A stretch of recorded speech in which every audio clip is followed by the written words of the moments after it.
नमस्कार। मैं आज श्री शरद चंद्र जी पवार साहब के बारे में कुछ कहना चाहूँगा। पवार साहब ने अपने राष्ट्रीय अध्यक्ष पद का त्याग पत्र दे दिया है और उन्होंने बोला है कि मैं पार्टी में रहूँगा पर मैं अध्यक्ष पद में नहीं रहूँगा। ये क्या इतना सहज है? पवार साहब जैसा धुरंधर राजकारणी जो पूरे भारत का जो चप्पा चप्पा है वो जानता है, और जिस महाराष्ट्र में रहते ना पवार साहब, वो जिस गांव में वो बता सकते हैं आपको कि राष्ट्रवादी का कौन सा कार्यकर्ता है, उसका विरोध करने वाले कौन से लोग हैं। ये पूरे महाराष्ट्र की है ना पूरी हिस्ट्री आपको पवार साहब कुछ मिनटों में बता सकते हैं। ऐसे पवार साहब ने ये ब्रह्मास्त्र क्यों डाला, इसके पीछे उनका राजकीय अर्थ क्या निकाला जाए, ये समझने के लिए हमें कुछ दिन पीछे जाना पड़ेगा या और कुछ दिन आगे जाना पड़ेगा। आप बोलेंगे मैं ऐसा क्यों बोल रहा हूँ? पवार साहब को समझना है ना भाई, ये अरे गहरे का खेल नहीं है। पवार साहब क्या सोचेंगे, कब सोचेंगे और कब क्या निर्णय ले लेंगे ना, ये भगवान के अलावा ना पवार साहब का कितना भी नज़दीकी रहने दो वो नहीं बता सकता। पीछे क्यों जाना है?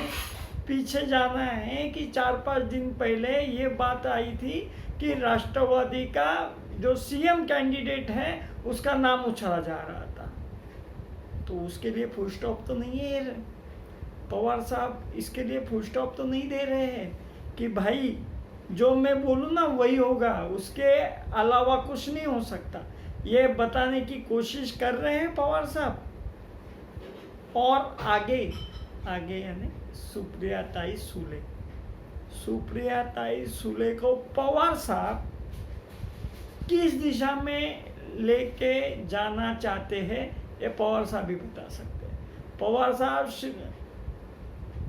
सौभाग्यवती सुप्रिया ताई को महाराष्ट्र के राजकारण में रखना चाहते हैं कि सुप्रिया ताई को राष्ट्रीय राजकारण में लाना चाहते हैं, तो इसके लिए तो ये सब चालू नहीं है क्या? और इसके आगे कुछ राजकारण है, ये हमें समझने के लिए पहले आपको पवार साहब को समझना पड़ेगा।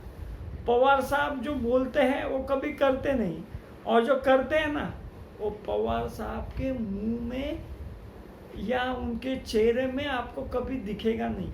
पवार साहब बहुत धुरंधर राजकारणी है। जैसे हम बोलते हैं कि चाणक्य नीति, तो महाराष्ट्र में कहा जाता है शरद नीति। शरद नीति यानी पवार साहब की नीति। पवार साहब कब क्या क्या खेल खेलेंगे ना, ये कितना भी नज़दीक रहने दो पवार साहब के, वो नहीं बता सकता। कोई नहीं बता सकता था कि शिवसेना से राष्ट्रवादी कांग्रेस का अलायंस हो सकता है, कोई नहीं बता सकता था, पर ये हुआ। पवार साहब ने श्री उद्धव साहब ठाकरे को सीएम पद पे बिठाया। ये पवार साहब है, पवार साहब का धक्का तंत्र है ना, कोई यानी कोई समझ ही नहीं सकता। पवार साहब और पवार साहब के जो रिलेशन है, ये हर एक पक्ष के जो प्रमुख है, जो बड़े नेता है, उनसे पवार साहब से अच्छे रिलेशन है। इसलिए पवार साहब का जो खेल है, पवार साहब की जो पॉलिटिक्स है, ये समझने के लिए हमें थोड़ा सा इंतज़ार करना पड़ेगा। नमस्कार।